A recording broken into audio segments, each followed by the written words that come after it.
Order submitted. Order submitted.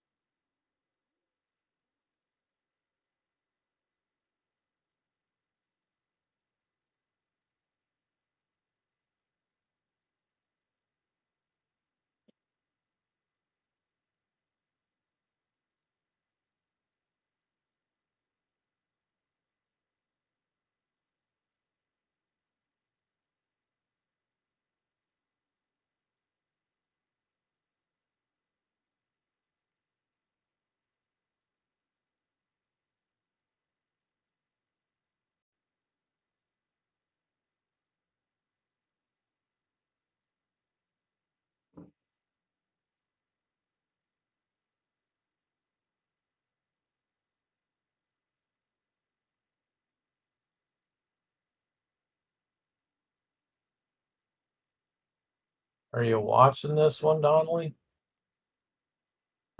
I am. With that cluster to move, man. Where you want that cluster, closer to the mini magnet? Yes.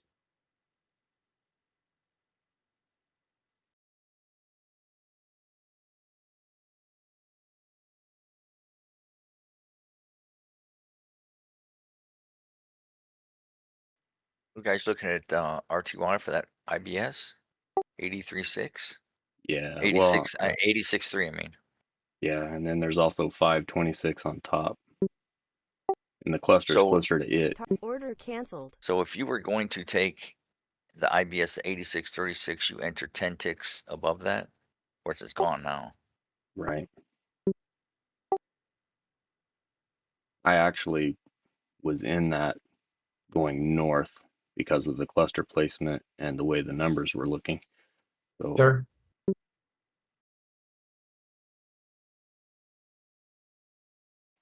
You just want that cluster between the mini magnet and your entry, correct? It has to be in the middle of that somewhere. yeah, the cluster has to be between. And that's why the mini magnet on the south side was not looking good, because that cluster was just not working for the entry. I wasn't even watching the north side of it because the big numbers on the bottom, but and then the cluster wouldn't move, so I wasn't even paying attention to the other direction. But that cluster, I was kind of hoping for it to move, in the short side, but it just didn't go anywhere. Yeah, it wasn't moving, and the number on the buy side was just growing and growing and growing. Yep. Yep. I know Lori said those numbers don't matter, but I don't know. I think maybe there's might be something in there for the IBS anyway. The numbers on the mini magnet or the numbers on the cluster? I'm sorry, the numbers on the cluster you said don't Yeah. matter. But I've heard Ben say they do matter, so if you have a minute, Ben, do you want to talk about your thoughts on the numbers and the clusters? On the clusters, I'll say this: like, if I look at the cluster and it's got weighted to the sell side, and I'm going short, I would prefer that more than just a regular cluster. So on that IBS, the cluster, I remember the buy side was 100 and the sell side was 200.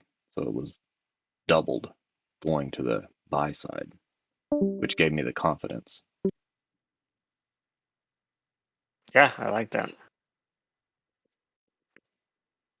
122, 235. If I can just jump in here for a second, if you guys will allow me to join in on the IBS conversation. So, Donnelly, here's my take on it. I know that Lori said that the cluster, the numbers don't matter, but if you look at it, that cluster had a 122 and 235 on the buy side, so 122 on the low and 235 on the high. The next price level had 85 to the low and 269 on the buy.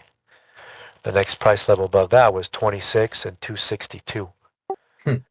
So it's showing a lot of buying pressure to go to the upside.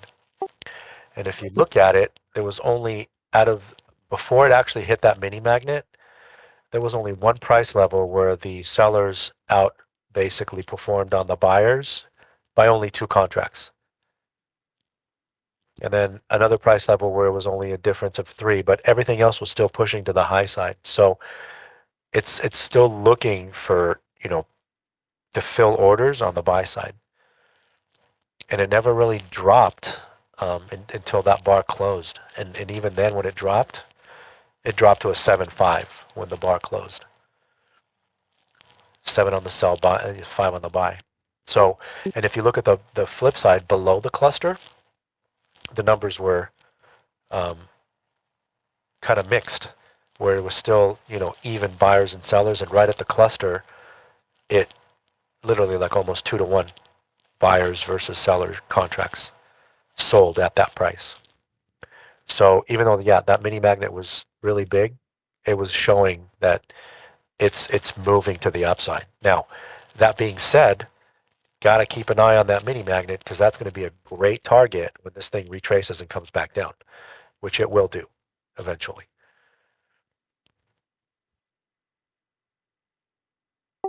Thanks for sharing that, because that's what I was seeing too, but I couldn't articulate it as well as you just did.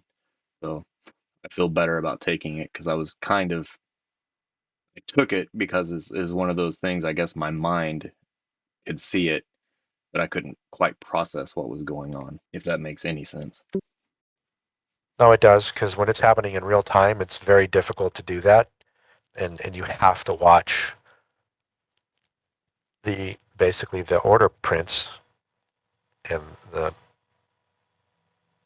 contracts that are trading, and where are they executing at what price level, and what's winning at that price level, buyers or sellers. And as it moves up to the next, level, what's it doing? Right. And that's pretty new to me, is actually watching the numbers in the OP as they're happening. Hey, oh, that's kind of next level. Because I've never been able to look at those previously, and now I'm looking at them and kind of seeing things, but I'm just hoping I'm not making stuff up. Well, it's going to take some time, right? And one of the things is that before I got into Apex, one of the things that actually got me here was I was learning order flow. Where you're actually watching the book and you're watching the actual execution of the contracts and the orders that are being, I would look at not just the contracts being sold, which is what order prints is, but I was actually looking at the orders waiting, right? Not the market Right. orders, but the actual limit orders that are waiting to get executed. And you can watch those basically get placed and then removed as price is moving. And then you've got the executed. So you're looking at basically 4 things at once. You're looking at the sold contracts on both the buying and the selling side. So that's 2 things you're looking at. And then you're looking at the orders waiting to be executed on both the buy and the selling side. And then the market orders is basically what ends up moving price, right? So when I saw order prints, that gave me a graphical visual to look at because of like the cluster showing up and the trapped orders and things like that, where with order flow, you just have the raw numbers. So that Right. helped me a lot. So, and it took me some time, but once I looked at it, then order flow kind of, things started popping at me with order prints, with everything that's being shown from the Apex system, which is why I was really drawn to Apex in the first place. And it took me a while to get it, but once I got it, it was like, oh man, a light bulb went off, right? And then now you see it. And again, you look at it long enough, and it's just like the Matrix, right? Eventually, it's just it all makes sense to you. Yeah, it's kind of like math. Each math class builds upon the other, and you can't be ready for advanced math until you go through all the other stuff, and that's where the OP numbers are, I guess. We're not ready to see it until we're ready to see it, I guess. Yeah, that's exactly it. But you look at it long enough without forcing anything, and then things will start to make sense. It's when you start to force stuff, then you think you're seeing things that aren't there. That's what So that's what I was worried about on that trade was going on. Am I just making stuff up? Because I am not advanced for sure. And that's one of the great things about being able to talk about it, because we're running a solo sport here, and it's easy to sit there in your subconscious and you start bouncing things and seeing things, and it's like then you start formulating new strategies that you think are going to be better, and then 6 months down the road you're like, I don't think this is working. Right.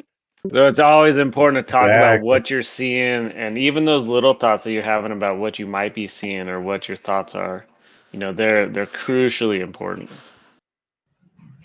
yeah, because then you take that and you start building a foundation, and then you start replicating it, then you see it over and over and over again.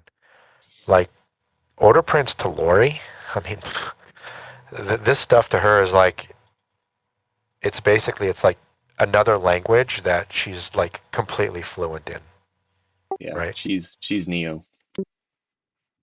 Yeah, literally.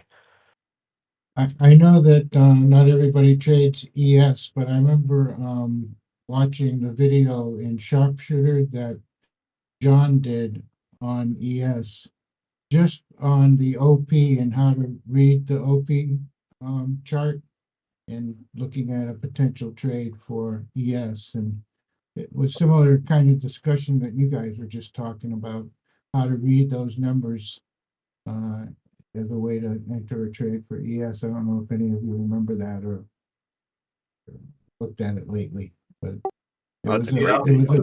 a, I was thinking the same yeah. thing. He also does one in Thrive where he does the OPAR.